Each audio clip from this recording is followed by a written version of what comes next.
स्वतंत्रता संग्राम में भारत माता के अनगिनत सपूतों ने अपने प्राणों की आहुति देकर भारत माता को गुलामी की जंजीरों से आजाद कराया।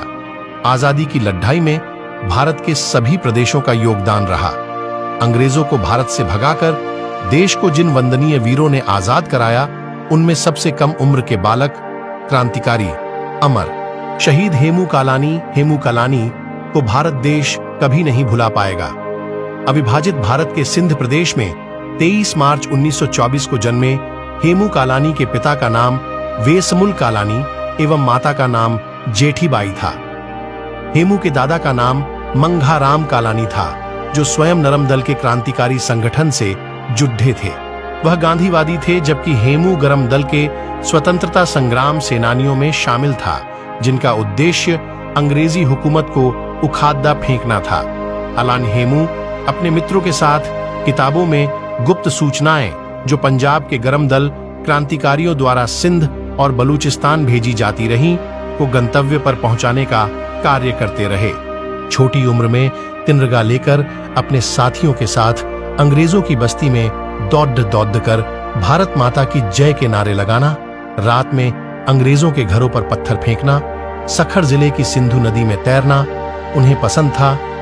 तैराकी और पढ़ाई में होशियार हेमू के पास एक गुप्त सूचना आई कि जालिम अंग्रेजी सरकार का एक खूंखार दस्ता और हथियारों से भरी रेलगाड़ी सखर स्टेशन से गुजरकर बलूचिस्तान के क्रांतिकारियों को मारने जा रही है।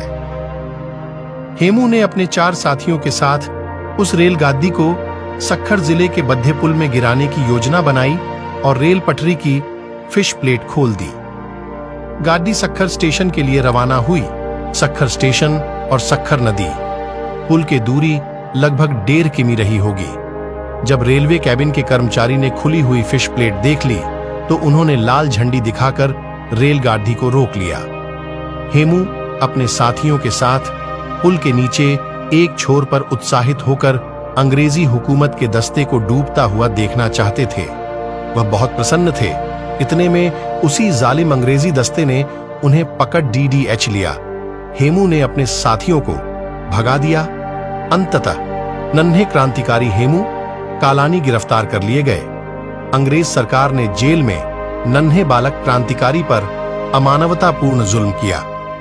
उससे रेलगाड़ी गिराने की योजना में शामिल क्रांतिकारियों के नाम पूछे, लेकिन हेमू ने नाम नहीं बताए। हेमू कालानी को बर्फ की सिल्ली पर लेटाकर कोड्ढे बरसाए गए। उनके शरीर को छलनी कर दिया।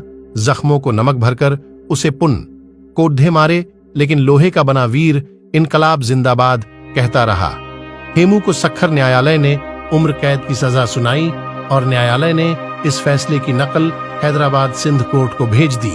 हैदराबाद के मुख्य अंग्रेज न्यायाधीश ने फैसला पढ़ा और हेमू को हैदराबाद कोर्ट बुलाया गया, जहां फैसले को बरकरार रखने का अंग्रेज सरकार के न्यायाधीश कर्नल रिचर्डसन ने फैसला सुनाया। हेमू और न्यायाधीश कर्नल रिचर्डसन की दूरी लगभग 3 फुट रही होगी। हेमू ने फैसला सुनकर इनकलाब जिंदाबाद के जोर से नारे लगाए और फिर अंग्रेज न्यायाधीश कर्नल रिचर्डसन के मुंह पर थूक दिया। फिर क्या पूरी हुकूमत में यह खबर आग की तरह फैल गई। हैदराबाद सिंध कोर्ट ने हेमू को फांसी की सजा सुनाई। हेमू ने जब यह खबर सुनी तो हेमू का वजन 8 पाउंड बढ़ गया। अंग्रेज सरकार ने फांसी से पूर्व भी मायूस नन्हे क्रांतिकारी पर तमाम जुल्म किए, लेकिन भारत माता का सच्चा नन्हा सपूत हेमू कालानी इनकलाब जिंदाबाद, भारत माता की जय कहता रहा। फांसी से पूर्व हेमू की मां जेठीबाई हेमू से जेल में मिलने आई तो सभी बंदी भाई हैरान हो गए। हेमू की मां बिल्कुल भी नहीं रोई। ममतामयी वीर माता ने हेमू से कहा, मुझे अपनी कोख पर गर्व है कि मेरा लाल भारत माता को आजाद कराने के लिए अपने प्राणों की आहुति देकर शरीर त्याग रहा है। फिर हेमू ने कहा कि मुझे वचन दो, आप एवं पिताजी इस आजादी के आंदोलन को तब तक न रुकने देना जब तक आजादी न मिल जाए। जीवन में पहली बार मोहनदास करमचंद गांधी रोए।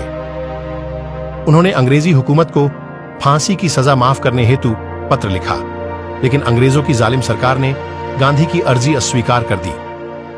21 जनवरी 1943 को वीर नन्हे स्वतंत्रता सेनानी को फांसी की सजा दे दी। वह गगनभेदी नारे लगाकर हंसते हंसते सूली पर चढ़ गया।